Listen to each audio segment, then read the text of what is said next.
świecie modów do Gotika, Kroniki Myrtany oddzieliły grubą kreską wszystko, co znane było przed ich premierą, od tego, co powstało już po niej.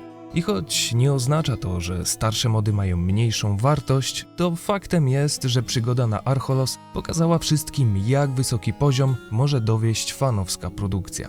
Zasłużony splendor Kronik sprawił jednak, że poprzeczka i oczekiwania względem kolejnych modyfikacji urosły do tego stopnia, że każdy stworzony po nich tytuł, nie oferujący dopieszczonej fabularnie rozgrywki, z topową obsadą aktorską i nowymi mechanikami, łatwo może zostać skazany na szufladkę niewartego większej uwagi.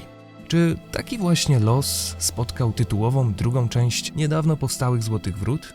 A może to gra i twórcy obiecali więcej niż mogli dać? Jest to bardzo ciekawy przypadek, któremu warto się przyjrzeć. Zapraszam na materiał nagrany świeżo po przejściu całej gry. Wyobraźcie sobie średniej wielkości wyspę z miastem portowym, położoną na uboczu od wszystkiego co ważne, niespecjalnie istotną politycznie. Toczą się tam różne lokalne konflikty i spory, ale w gruncie rzeczy jest dosyć spokojnie. I chociaż da się tam w miarę dobrze żyć, to każdy, kto ma w sobie jakieś ambicje, myśli raczej o jej opuszczeniu. Nie inaczej jest w przypadku Morrisa, czyli naszego głównego bohatera. A ponieważ dręczą go jeszcze sny, w których do wypłynięcia wzywa go własna matka, postanawia ostatecznie podjąć ten krok i tak właśnie zaczyna się cała gra. Doszły mnie słuchy, że pewien pieprzony bękart i nierób z naszej wyspy śni o wyprawie na LE. Tak, to bardzo ciekawe. Ja natomiast słyszałem, że moje życie to moja sprawa. Złote Wrota, Serce Bogini to modyfikacja, w której już chwilę po rozpoczęciu widać wyraźne ambicje, by stać się projektem z wyższej półki.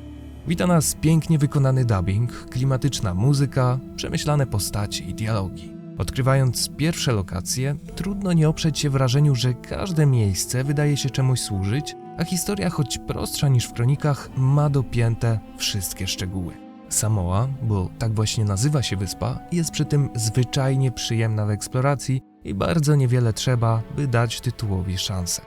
Proszę, proszę! Kogo my tu mamy? Zabłąkaną owieczkę i jednego kozła! Nie szukamy kłopotów. Ale właśnie je znaleźliście! Oddacie sakiewki po dobroci, czy sami mamy się obsłużyć? Tylko spróbujcie. Zła odpowiedź! Początek wrzuca nas w zwykłe, proste życie z postanowieniem podróży na LE w niedalekiej przyszłości.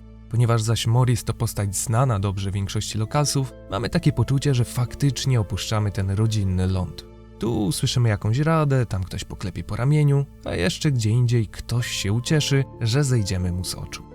Oczywiście do faktycznej wyprawy nie dojdzie tak prędko, a po drodze zdąży wydarzyć się jeszcze to i owo, pozwalając nam nieco bardziej zaznajomić się z wyspą. Serce Bogini oferuje nowszą szkołę tworzenia zadań, czyli twórcy starają się nas zaskoczyć takim nieszablonowym podejściem, na zasadzie idź wieczorem napić się ze swoimi druchami przy ognisku, albo zamiast biegać po lesie, przypilnuj straganu i dobij targu z paroma osobami. To tylko proste przykłady, ale sprawdza się to całkiem nieźle i przyjemnie urozmaica rozgrywkę. Ponadto zdecydowanie na plus było też zaimplementowanie systemu szybkich podróży, jak w Kronikach Myrtany, oraz szybkiego przemieszczania w trakcie wykonywania zadań dziejących się w różnych częściach mapy. Ja też o tobie pomyślałem. Przyjmij proszę tę różę. Jest piękna. Dziękuję.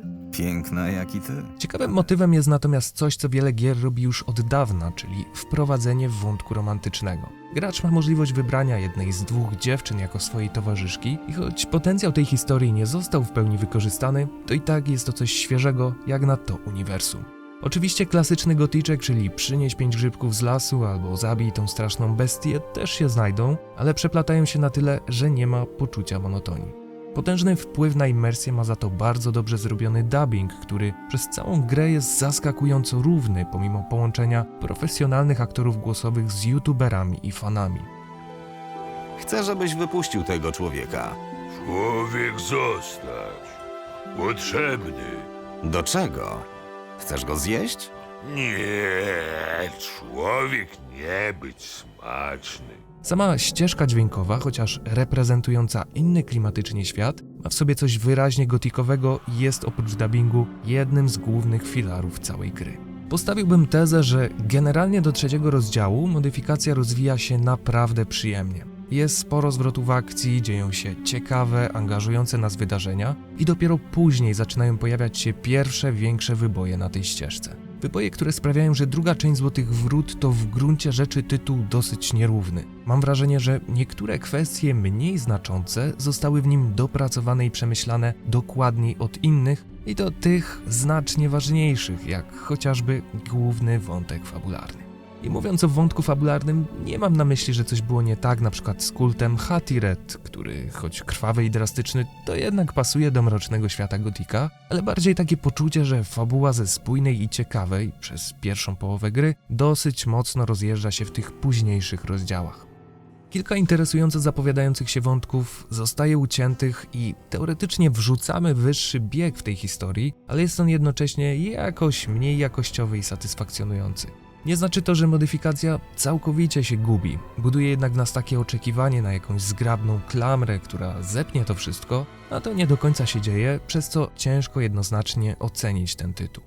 Właśnie dlatego stwierdziłem na początku, że Złote Wrota są ciekawym przypadkiem, ponieważ z jednej strony mają cały szereg zalet i ewidentnie mocnych stron, z drugiej jednak do pełni szczęścia brakuje tej właśnie klamry na głównym wątku, która przykryłaby też kilka innych, mniejszych lub większych niedoskonałości. Czy Złote Wrota są niedocenioną perełką? W kontekście całej audiowizualnej realizacji, klimatu i ambicji, by stworzyć coś większego, jest to projekt z pewnością niedoceniony, mający sporo do zaoferowania. Gdyby twórcy opóźnili trochę premierę i dopracowali całość, wiele z negatywnych opinii na temat moda by zwyczajnie nie powstało. Szkoda też, że w nazwie zostały Złote Wrota, z jednej strony odwołując się do swojego starszego brata, a z drugiej niespecjalnie jednak rozwijając jego wątki. I chociaż z oczywistych przyczyn gra będzie porównywana do Kronik Myrtany, jak zresztą każdy kolejny mod, który wyjdzie, warto dać sercu bogini szansę i podejść do niego jak do każdej innej fanowskiej twórczości. Bo produkcja jest solidna, a chociaż nie wyznaczy nowych standardów w społeczności, to może być z pewnością kolejnym ciekawym wątkiem dobudowanym do całego uniwersum. Ja się ogólnie rzecz biorąc dobrze bawiłem i pomimo niedoskonałości, na które zwróciłem uwagę, nie żałuję, że zagrałem. Wiele jakościowych składników, wiele ciekawych smaczków fabularnych, a to wciąż dobry przepis i pretekst, by znów powrócić do Gotika, czego wszyscy przecież chcemy. Dzięki serdeczne za uwagę, dajcie znać w komentarzu, jak wam podobały się Złote Wrota, trzymajcie się i do usłyszenia.